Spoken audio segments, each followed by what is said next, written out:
복된 주일 이 시간에 여기까지 나오신 여러분들 위해 하나님의 크신 은혜가 함께하기를 진심으로 기원합니다.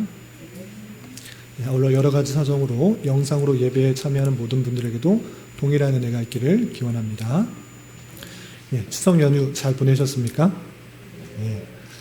올해는 추석 연휴가 한 달 정도 빨랐던 것 같습니다. 보통 9월 말이나 10월에 있는데 올해는 9월 초에 있어가지고 추석이 상당히 빨리 돌아온 느낌이었는데 추석이 빠르든 늦든 언제나 친지를 만나고 가족들을 만나는 그 기쁨들은 항상 있는 것 같습니다. 다양한 여러 사람들을 만나셨을 때 그리스도인으로서 그리스도의 향기를 잘 내뿜었을 그런 시간이 되었을 줄 믿고, 또 내일까지 연휴가 이어지게 되는데 또 영육간에 좀 쉼이 있는 그런 시간이 될 수 있기를 부탁을 드립니다. 오늘 말씀 계속해서 에스겔서 말씀을 읽어나가고 있는데, 오늘 계속해서 심판의 내용이 이어지고 있는데 그 심판 속에서도 하나님께서 베푸시는 놀라운 은혜에 대해서 살펴보는 그런 시간을 갖도록 하겠습니다. 먼저 에스겔의 구조를 다시 한번 살펴볼 텐데, 예배에 참여할 때 성도로서 마땅히 성경 말씀 전체를 내가 필요한 부분만 이렇게 이해한다 이런 생각을 갖는 것이 아니라 전체 하나님의 말씀을 배우고 익히고 그것에 따라 살아가겠다 다짐하는 그런 시간이 되었으면 좋겠고, 특별히 이 예배 자리에 말씀을 들을 때 그냥 형식과 습관에 따라 그냥 한 시간 때운다 이런 식의 생각을 하는 것이 아니라 하나님의 말씀이 무엇인지를 잘 깨닫고 그 말씀을 수행하기 위해 이 자리에 있다. 그리고 그 말씀대로 내가 잘 이해하고 나아가겠다라는 그 다짐을 하는 가운데 이 자리에 있게 바랍니다. 특별히 구약 성경들 또 예언서들을 보면 쉽지 않습니다.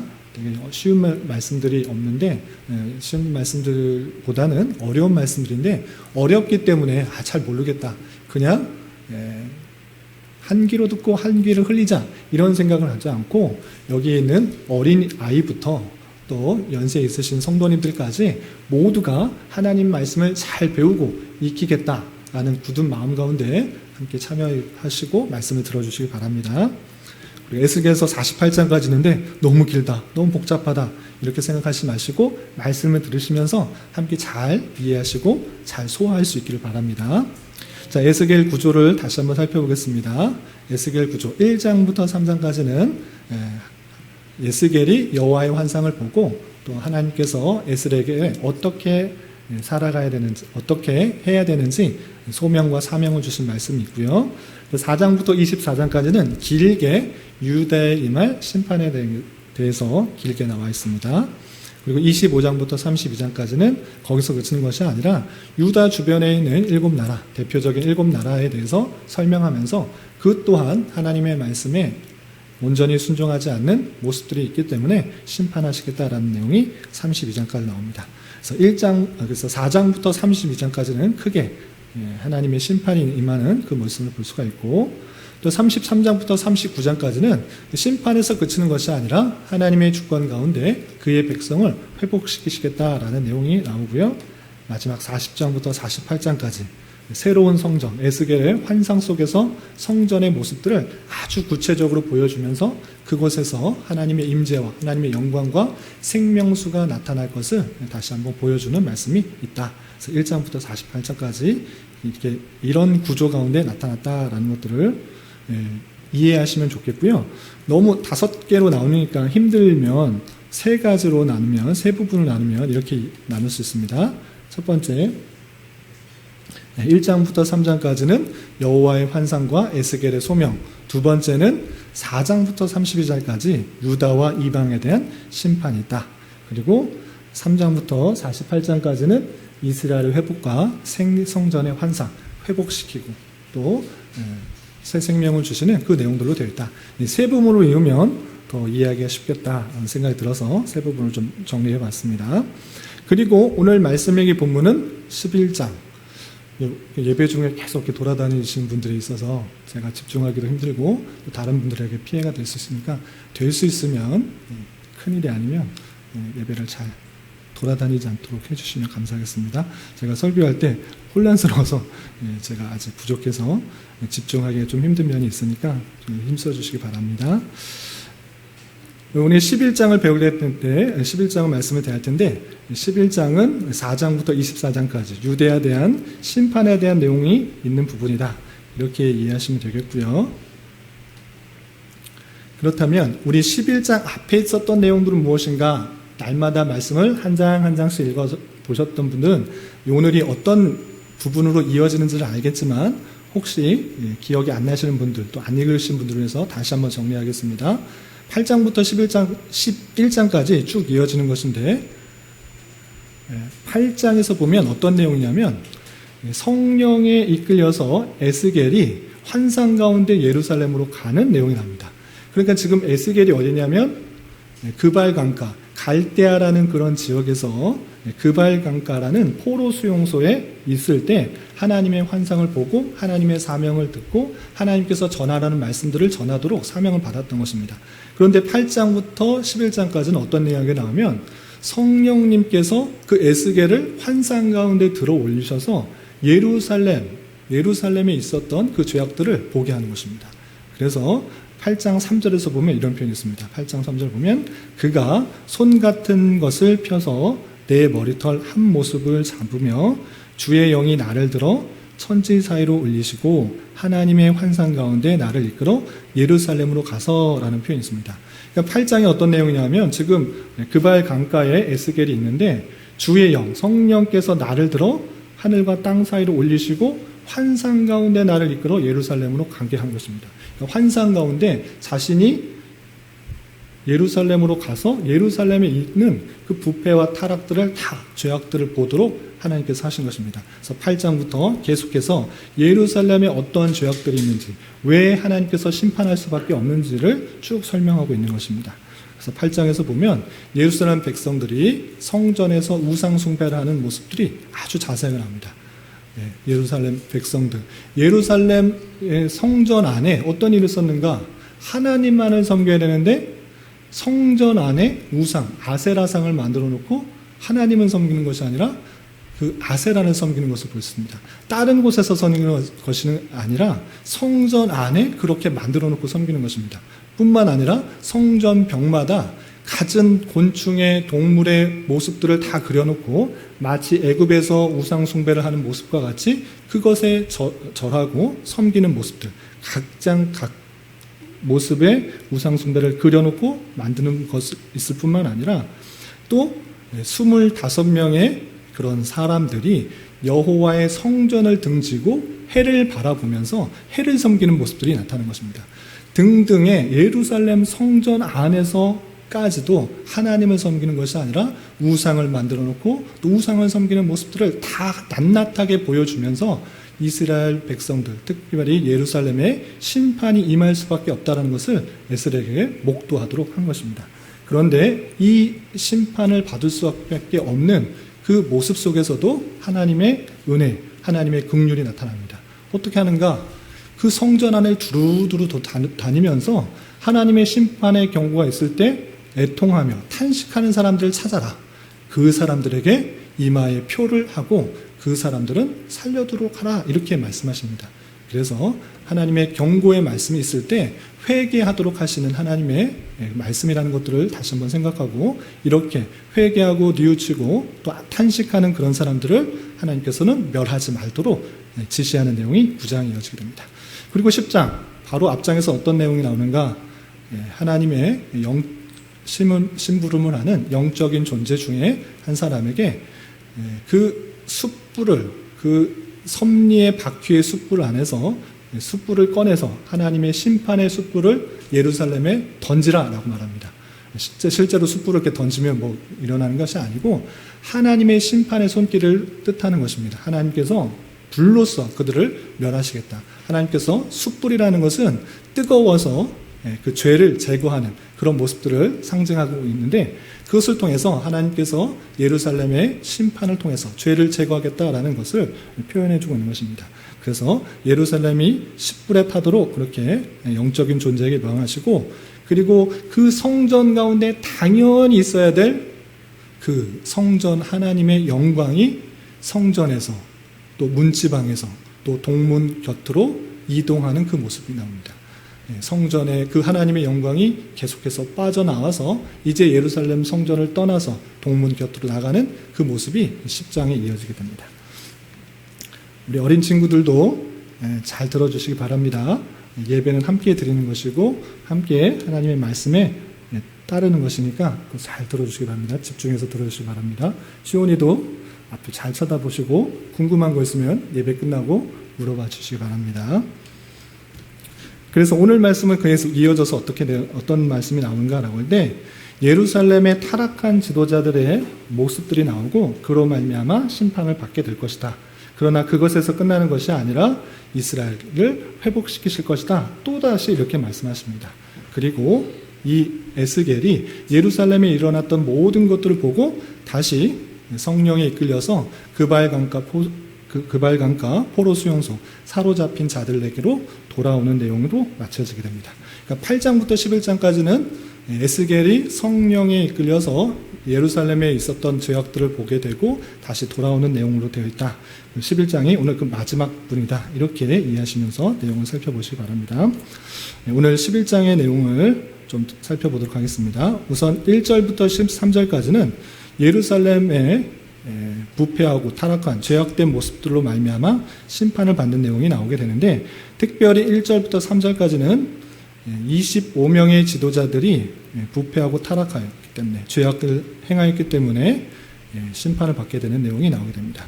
우리 어떤 일이 있었는지 예루살렘에 어떤 일이 있었는지 1절부터 3절까지 말씀 같이 한번 읽어보도록 하겠습니다. 시작. 그때 주의 영이 나를 들어올려서 여호와의 전 동문 곧 동향한 문에 이르시기로 보니 그 문에 사람이 25명이 있는데 내가 그 중에서 아술의 아들 야하사냐와 분야의 아들 블야다를 보았으니 그들은 백성의 고관이라 그가 내게 이르시되 인자야 이 사람들은 불의를 품고 이 성중에서 악한 꾀를 꾸미는 자니라. 그들의 말이 집 건축할 때가 가깝지 아니한즉 이 성읍은 가마가 되고 우리는 고기가 된다 하나니. 계속해서 3절까지만 읽겠습니다. 계속해서 하나님의 성령께서 이끌려서 예루살렘에 일어나는 모든 일들을 환상 가운데 보는 것입니다. 어떤 일이 있었는가 볼 때 여호와의 전 성전의 동문 곧 동쪽 향한 그 문에 일을 썼을 때 사람 25명 있었대요. 이 25명이 무엇인가 정확하게는 알 수 없습니다. 성경 해석 학자마다 다양하게 해석하는데 어쨌든 확실한 것은 그들은 백성의 고관이다라는 것입니다. 그래서 지도자의 역할을 하는 사람들이라는 것을 알 수 있습니다. 왜냐? 1절 하반절에 이런 표현이 있기 때문에 그렇습니다. 그 25명 중에 누가 있었는가라고 할 때 아술의 아들 야하사냐 또 분야의 아들 블야다가 있는데 그들은 백성의 고관이다라고 하고 있습니다. 이 백성의 고관이 함께 있는 사람들이라는 것을 통해서 이 사람들이 지도자의 역할을 하는 그런 사람이다라는 것들을 우리가 살펴볼 수가 있는 것입니다. 그리고 그 성령 하나님께서 이 사람들에 대해서 설명하기에 2절에 이 사람들은 이 지도자들이 불의를 품고 이 성중에서 악한 꾀를 꾸미는 자다라고 그렇게 평가하고 있습니다. 이 도조다가 어떤 불의를 품고 악한 꾀를 꾸미고 있는가 그것에 대해서 3절에서 이렇게 설명하고 있는 것입니다. 그 악한 꾀 또 불의 이것은 무엇이냐면 그들의 말이 집 건축할 때가 가깝지 아니한즉 이 성읍은 가마가 되고 우리는 고기가 된다 이렇게 말했다는 것입니다. 그러니까 그 지도자들이 말하는 것이 무엇인가?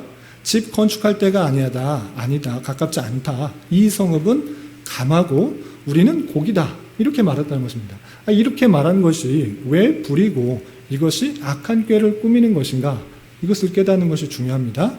근데 이것에 대해서 잘 이해하기 위해서는 이 지도자들이 말한 이 말의 뜻을 잘 이해하기 위해서는 예레미야를 함께 살펴보는 것이 중요합니다.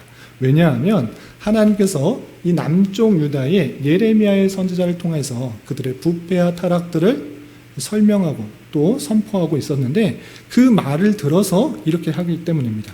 그럼 예레미야가 어떤 말을 했는가? 예레미야 29장 4절부터 5절까지 말씀을 성경 찾으셔도 되고요. 찾기 번거로우시면 앞에 스크린을 보고 함께 읽어보도록 하겠습니다. 시작. 만군의 여호와 이스라엘 하나님께서 예루살렘에서 바벨론으로 사로잡혀 가게 한 모든 포로에게 이와 같이 말씀하시니라. 너희는 집을 짓고 거기에 살며 텃밭을 만들고 그 열매를 먹어라.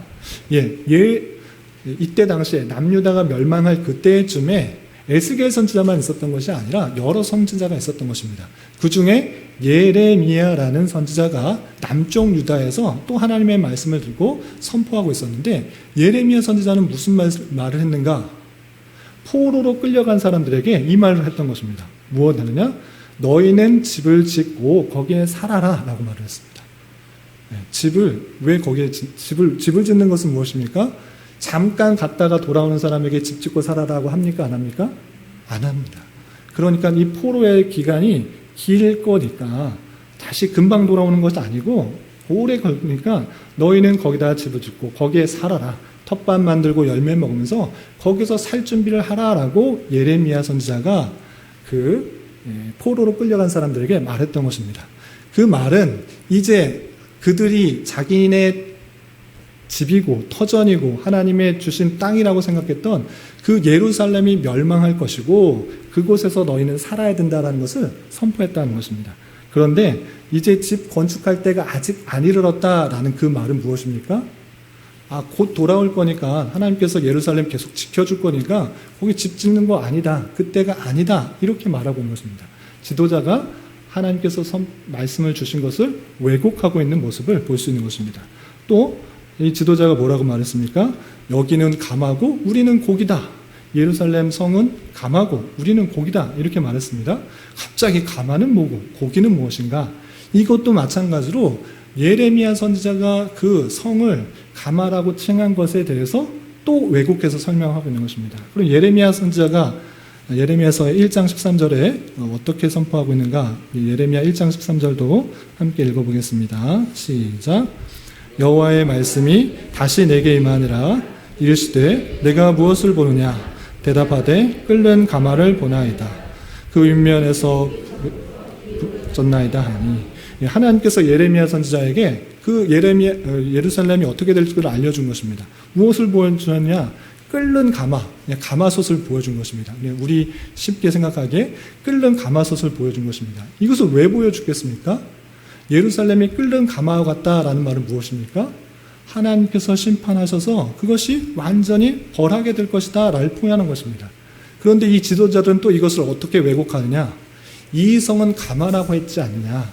이 가마처럼 우리를 튼튼하게 보호해 줄 것이다. 외부로부터, 바람으로부터, 먼지와 모래, 햇볕으로부터 보호해 주는 가마다. 우리는 그 안에 있는 고기다. 이렇게 표현하고 있는 것입니다. 그러니까 지도자들은 하나님이 주신 말씀을 왜곡하여서 자기 뜻대로 자기 생각대로 하는 것입니다. 그래, 이 성전은 가마야. 가마인데 우리는 고기야. 그러니까 안전한 것이야. 모든 비바람, 햇볕 이런 모든 것들을 보호해주는 것이다 라고 하면서 예루살렘이 계속해서 안전하고 평안할 것을 이 지도자들이 계속 말하고 왜곡하고 있는 것입니다. 이렇게 할 때 하나님께서 그들을 치시고 그들의 그 잘못된 교훈을 치고 에스겔에게 이렇게 심판에 대해서 다시 설명하라고 말합니다. 6절 7절 같이 한번 읽어보겠습니다. 시작. 너희가 이 성읍에서 많이 죽여 그 거리를 시체로 채웠도다. 그러므로 주 여호와께서 이와 같이 말씀하셨느니라. 이 성읍 중에서 너희가 죽인 시체는 곧 거기요 성읍은 가마인데 너희는 그 가운데서 끌려 나오리라. 역설적으로 그들의 말을 다시 돌려서 말을 하고 있는 것입니다. 그래, 이 성이 감하고 너희들은 고기다고? 그래, 고기가 어떻게 되느냐? 너희가 다 성읍에서 시체로 만들지 않았냐? 사람을 죽여서 꽉 차지 않았냐? 그렇게 너희는 될 것이다. 가마에 고기가 있어서 죽지 않을 것이다. 그것이 아니고 너 고기라고 하면 그 죽인 사람들이 고기처럼 보이는 것이다. 그래서 너희들이 죽게 될 것이고 그것을 끌려 나오게 될 것이다 라고 표현하고 있습니다. 헛된 생각으로 그렇게 안전하다 생각하지 말고 하나님의 심판을 받아 또 죽임을 당하게 되고 또 그 성전에서 끌려 나오게 될 것을 이렇게 또 알려주도록 에스겔에게 전파하도록 한 것입니다. 또한 8절 10절에서는 이렇게 심판을 선언하고 있습니다. 8절부터 10절까지 계속해서 읽겠습니다. 시작. 나 주 여호와가 말하노라. 너희가 칼을 두려워하느니 내가 칼로 너희에게 이르게 하고 너희를 그 성읍 가운데서 끌어내어 타국인의 손에 넘겨 너희에게 벌을 내리리니 너희가 칼에 엎드러질 것이라. 내가 이스라엘 변경에서 너희를 심판하리니 너희는 내가 여호와인 줄을 아니라. 너 칼을 때문에 두려워하고 있는 것을 보지 성전 안에 있다고 해서 너희가 안전할 거라고 생각하느냐? 너희가 칼을 두려워함으로 말미암아 내가 칼로 너희를 심판하겠다. 너희를 성읍 가운데 끌어내어서 타국인의 손에 넘길 거고 너희에게 벌을 낼 것이다. 너희가 그렇게 무서워하는 칼에 엎드러질 것으로 말하면서 칼에 의해서 심판을 받게 될 그 모습들을 예언하고 있는 모습을 볼 수 있습니다. 이렇게 심판이 임할 것을 말하고 있는데 그럼 왜 이렇게 심판을 하시는가? 그 원인과 목적도 10절과 12절에 이렇게 표현하고 있습니다. 먼저 심판의 원인에 대해서 우리 11장 12절 같이 한번 읽어보도록 하겠습니다. 시작. 너희는 내가 여호와인 줄을 알리라. 너희가 내 율례를 행하지 아니하며 규례를 지키지 아니하고 너희 사방에 있는 이방인의 규례대로 행하였느니라 하셨다 하라. 심판의 원인에 대해서 12절에 잘 설명하고 계십니다. 너희들이 내 율례, 하나님께서 지키도록 한 그 계명, 그 율례, 그 규례가 있는데 그것에 대해서 전혀 관심 없고 자기 뜻대로 해석하며 자기 뜻대로 적용하고 그렇게 행하고 있는 모습, 너희는 마치 이방인의 규례대로 행하는 그 모습도 있다. 이방인의 생각하는 대로, 이방인들 따르는 대로 그렇게 다 행하고 있기 때문에 내가 심판하겠다. 이렇게 표현하고 있는 것입니다. 그리고 심판을 하시는 목적이 무엇인가? 12절 전반절에도 너희는 내가 여호와인 줄을 알리라. 그리고 10절에서도 너희는 내가 여호와인 줄 알리라. 계속해서 반복해서 표현하는 것처럼 심판을 통해서 무엇을 알아야 되는가? 여호와인 줄, 언약을 베푸시고 또 언약을 지켜나가시는 그 놀라우신 하나님, 그 하나님에 대해서 온전히 깨닫는 것이 심판의 목적이다. 심판을 통해서 정말 하나님께서는 올바로 살아가지 않을 때 심판하시는 하나님을 깨달을 수 있도록 하시는 그 목적이 있다라는 것을 설명하고 있습니다. 그리고 14절부터 21절까지는 그 포로된 자들, 포로로 이미 끌려간 사람들이 있습니다. 그 많은 사람들에 대해서 하나님의 말씀을 주면서 위로하시고 또 회복을 약속하시는 말씀이 이어지게 됩니다. 먼저 그 포로된 자의 모습들이 어떠한가? 포로로 끌려갔을 때 평안하고 또 안전했는가? 그런 것이 아니라 많은 사람들로부터 조롱과 냉대를 받는 사람 모습인 것입니다. 특별히 같은 민족임에도 불구하고 예루살렘 주민이 그 포로로 끌려간 자들에게 이렇게 표현하는 모습을 볼 수 있습니다. 어떻게 표현했는지 15절 말씀 같이 한번 읽어보겠습니다. 시작. 인자야 예루살렘 주민이 내 형제 곧 내 형제와 친척과 온 이스라엘 족속을 향하여 이르기를 너희는 여호와에게서 멀리 떠나라. 이 땅은 우리에게 주어 기업이 되게 하신 것이라 하였나니. 다른 사람이 말하는 것도 아니고 예루살렘 주민이 누구입니까? 같은 민족, 어제 같이 지내고 계속 같이 지냈던 친족인데도 불구하고 포로된 그 사람들에게 무엇이라 말하느냐? 너희는 여호와께서 빨리 떠나라. 이 땅은 하나님께서 우리에게 주어서 기업이 되었다.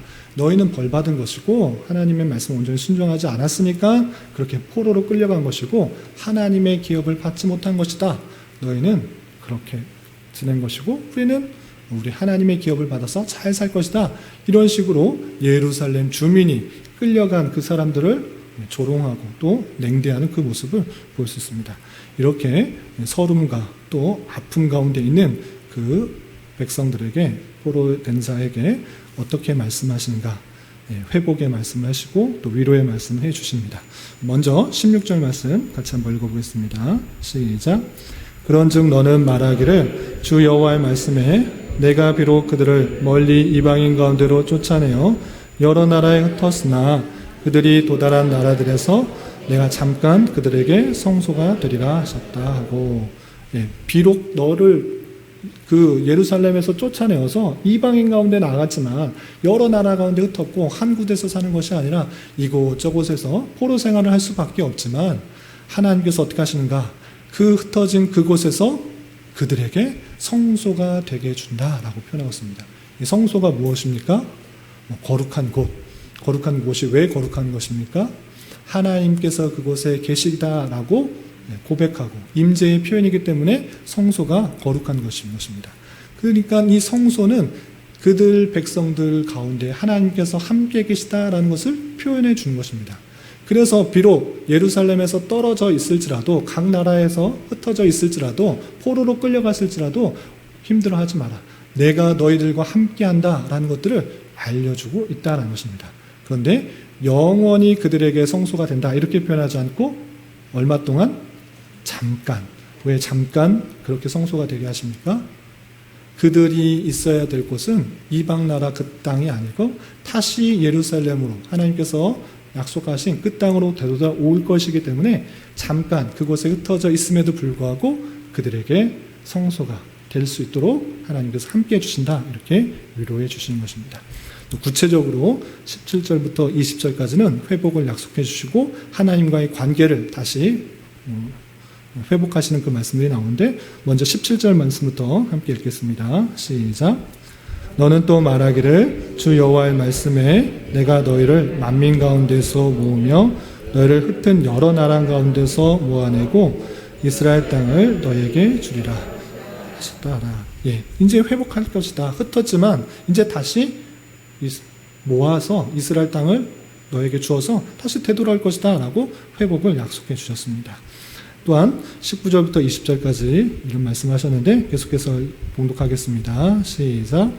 내가 그들에게 한 마음을 주고 그 속에 새 영을 주며 그 몸에서 돌 같은 마음을 제거하고 살처럼 부드러운 마음을 주어 내 율례를 따르며 내 규례를 지켜 행하게 하리니 그들은 내 백성이 되고 나는 그들의 하나님이 되리라. 그냥 되돌아오는 것, 그게 끝나는 것이 아니라 그가 하나님의 말씀을 지킬 수 있도록 그 율례와 규례를 지켜 행할 수 있도록 어떻게 하시는가? 내가 한 마음, 같은 마음을 줄 텐데 그 속에 새 영, 성령을 주어서 돌 같은 마음, 딱딱한 마음, 하나님의 말씀을 받아들일 수 없는 그 완악한 마음, 그것을 다 제거하고 살처럼 부드러운 마음을 주어서 그렇게 하나님의 말씀을 잘 따르도록 하시겠다라고 하고 있습니다. 이스라엘 백성이 회개하고 돌이켰기 때문에 그것을 하겠다라는 것이 아니라 그보다 더 하나님의 주권적인 역사 가운데 성령을 부어주셔서 회복시키시고 또 따르게 하겠다라는 그 말씀을 보여주는 것입니다. 그리고 맨 마지막에 그 백성들과 하나님과의 관계를 다시 한번 언약의 관계로서 이렇게 선언하시는 것입니다. 그들은 내 백성이 되고 나는 그들의 하나님이 되리라 라고 표현하고 있는 것입니다. 하나님의 심판 중에서도 다시 한번 회복시키시고 하나님께서 그 백성들을 이끌어 가시는 하나님의 놀라운 섭리적 사역을 볼 수가 있는 것입니다. 그리고 마지막 22절부터 25절까지는 이제 예루살렘의 심판이 임하실 것이기 때문에 그 성전 안에 있었던 여호와의 영광이 성전 문지방에서 또 동문에서 이제 성읍 동쪽 산으로 이동하는 모습이 계속 이어지게 됩니다. 그리고 에스겔에 되돌아온 내용이 나오는데 먼저 여호와의 영광이 떠나는 내용 23절만 함께 봉독하겠습니다. 시작. 여호와의 영광이 성읍 가운데서부터 올라가 성읍 동쪽 산에 머물고 성전 있다가 문턱 또 동문 이제 성읍 그리고 성읍 동쪽 산에 계속적으로 이동하고 떠나는 것을 볼 수 있습니다. 왜 떠나는 것입니까? 예루살렘의 심판이 임할 것이기 때문에 그 영광이 떠나는 모습으로 나타나고 있는 것입니다.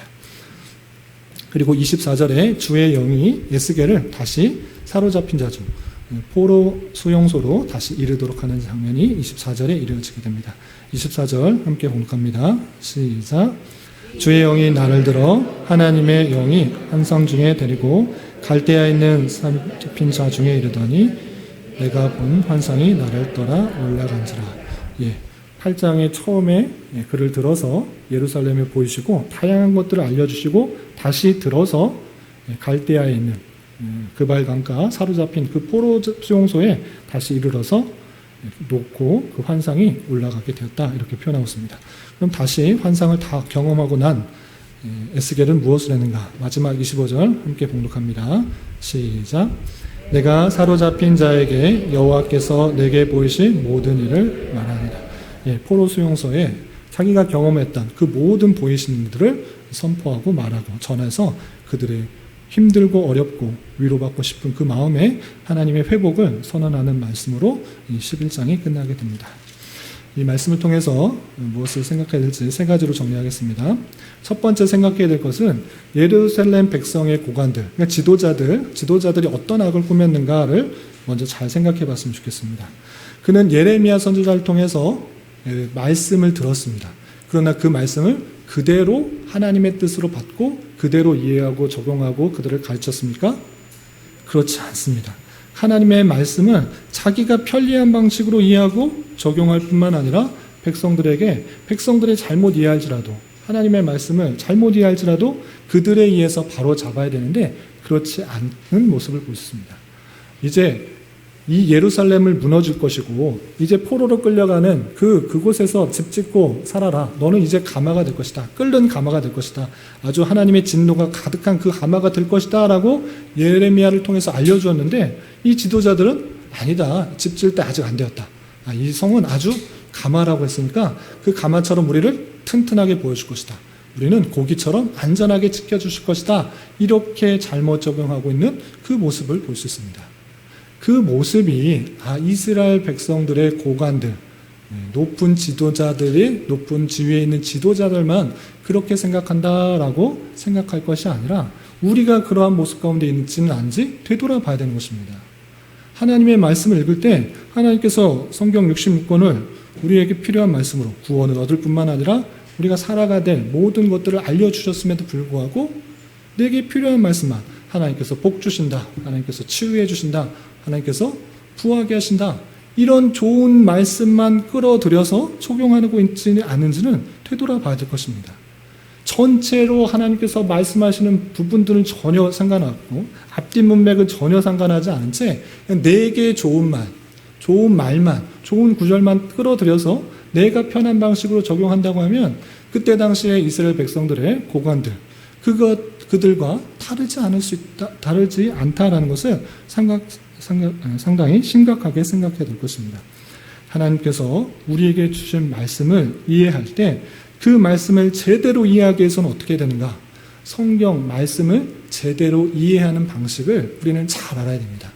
여러분, 우리 세교 교육 때 누차 말씀을 드리지만 하나님의 말씀을 받아들일 때 우리는 정황무오하기 때문에 오류가 없는 그런 하나님의 말씀이기 때문에 내 말씀만 뽑아서 읽는 것 방식이 아니라 전체 문맥 속에서 그 말씀을 이해해야지 오해가 되지 않을 수 있다는 것입니다.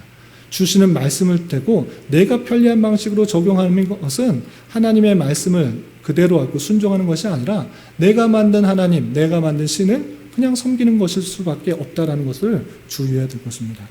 그러기 위해서는 우리는 성경 전체의 내용을 잘 정리해 놓은 교리의 내용을 통해서 우리는 성경 말씀을 읽어야 되는 것입니다. 한 말씀이 바뀌고 또 오류가 나고 또 잘못 전해지지 않기 위해서는 그 교리의 내용 안에서 하나님이 어떤 분이신지, 예수 그리스도가 어떤 분이신지, 우리가 어떻게 구원을 받는 것인지를 전체 잘 이해해야지 성경을 잘 이해할 수 있는 줄 알아 우리는 바른 교리의 내용들을 힘써 배우고 그것 안에서 성경 말씀을 부지런히 읽고 또 그것을 적용할 수 있는 그런 자가 되어야 될 것입니다. 그리고 특별히 이스라엘 백성들도 마찬가지지만 이 고관들이 범했던 그 죄로 말미암아 이스라엘 백성들까지 함께 죄악 가운데 빠지게 된 모습을 안타까워 생각하면서 우리는 어떻게 되는가? 지도자로서의 책임들이 더 크다라는 사실을 알아야 될 것입니다. 이스라엘 백성들이 하나님 말씀 잘 모르는 사람이 계속 그런다고 하면 지도자들이 제사장이나 선지자나 또 여러 지도층에 있는 그런 사람들이 그런 것 아니다. 하나님의 말씀은 이런 것이다 라고 올바로 바로 잡아주어야 되는데 그렇지 못하고 있는 지도자부터 이렇게 타락한 모습들이 있다는 것을 통해서 지도자가 타락하면 그 밑에 있는 영향을 받는 많은 사람들이 함께 죄악 가운데 빠질 수 있음을 우리는 함께 생각해야 되는 것입니다. 그러면 어떻게 되는 것입니까? 지도자에 있는 사람들, 말씀을 전하는 사람들이 올바른 말씀을 전할 수 있도록 더욱더 관심을 가져야 되는 것입니다. 목사가 하나님의 말씀을 정말 잘 전하고 있는가? 내 생각, 목사의 그냥 관심, 목사의 그런 뜻을 전파하고 있는 것인가? 아니면 하나님의 말씀을 그대로 전하고 있는가를 잘 살펴서 이 목사가 하나님의 말씀을 잘 전할 수가 있어야 되는 것입니다. 저 여러 번 말씀드렸는데 여러분들이 성도들이 잘 살지 못하는 건 누구의 책임인가? 목사의 책임인 것입니다. 목사가 제대로 못 가르쳤기 때문에 여러분들이 죄악 가운데 거하고 하나님의 뜻대로 살아가지 못하는 것이다. 여러분들이 죄악 가운데 있는 것은 제일 먼저, 물론 여러분도 책임이 있겠지만 말씀을 잘 전파하고 선포하는 목사의 책임이다 라고 말씀드렸습니다. 그렇기 위해서 여러분들이 하나님의 말씀을 잘 전할 수 있는 목사가 되도록 함께 힘써 주셔야 되는 것입니다. 하나님 말씀을 잘 살피고 또 말씀의 교리 가운데 잘 선포할 수 있도록 힘써 주시고 또 다른 일들에 신경 쓰지 않고 말씀에 더욱 집중하고 올바로 선포될 수 있도록 함께 여러분들을 각자 잘 섬기는 것을 통해서 제가 말씀을 잘 선포할 수 있도록 해야 되는 것이고, 한 사람에게 그치는 것이 아니라 제가 하는 말씀을 전하 우리 교회만 잘 되면 된다 이런 식의 생각하는 것이 아니라 하나님의 말씀을 그대로 잘 선포하는 목사들이 잘 세워지기 위해서는 어떻게 되는 것입니까? 신학교가 잘 세워져야 되는 것입니다. 신학교가 잘 세워져야지 그곳에서 올바른 말씀을 잘 배우고 익혀서 하나님 말씀을 잘 전하고 그런 교회들이 세워질 수 있는 것입니다. 그래서 우리 교단의 신학교가 지금 여러 가지 어려움 가운데 있는데 함께 잘 신학교가 잘 세워질 수 있도록 힘써야 되는 것을 힘써 주시고 기도해 주시고 또 후원해 주시면 감사하겠고, 또 난 목사가 아니니까 상관없다, 나는 신학생도 아니니까 상관없다, 신학교에 관련된 사람이 아니니까 상관없다, 이것에 그치는 것이 아니라 크고 작은 지도자의 역할을 감당하는 것입니다. 장로면 장로, 권사면 권사, 집사면 집사, 그런 것이 아니라도 어떤 봉사자의 위치에서 여러 가지 일들을 할 때 주변에 영향력을 미칠 수 있는 사람이 되는 것입니다. 나로 말미암아 주변에 영향력을 미치는 것들이 정말 잘 되고 있는가를 생각해 보면서 선한 영향력을 미칠 수 있는 그런 책임자, 그런 지도자가 되어야 될 것입니다. 그런 일들을 잘 감당할 수 있는 저와 여러분 되시기를 주님의 이름으로 부탁을 드립니다.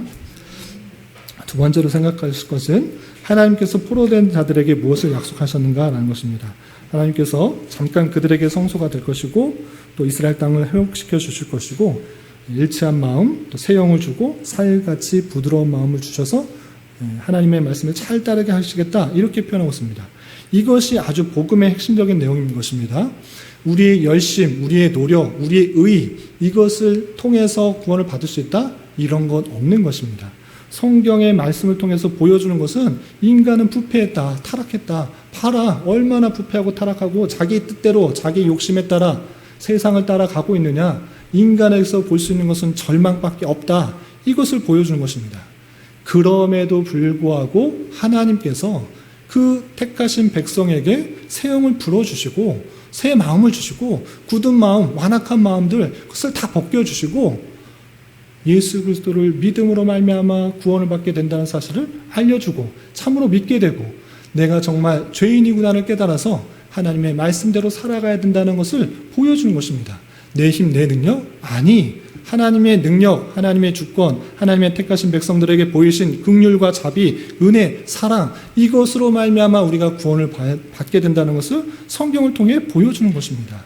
이스라엘 백성들이 포로에서 30년, 60년 지나니까 이제 회복해야겠다, 나 이제 주님만 따라야겠다, 이런 것이 아니라 하나님의 때에 하나님께서 그들에게 새 영을 부어주시고 굳은 마음을 제거해 주시고 살같이 부드러운 마음을 주셔서 하나님의 뜻대로 살아가게 하는 놀라운 능력을 보여주는 것입니다. 이것이 복음인 것입니다. 하나님의 주권 가운데 하나님의 택하신 백성들을 회복시키시고 구원시키시는 놀라운 약속들을 알아. 내가 이 자리에 있는 것은, 내가 예수님을 믿는 것은 내 노력, 내 이해, 내 뛰어남 때문이 아니라 하나님께서 나에게 마음을 주시고 믿을 수 있도록 은혜를 베풀어 주셨다.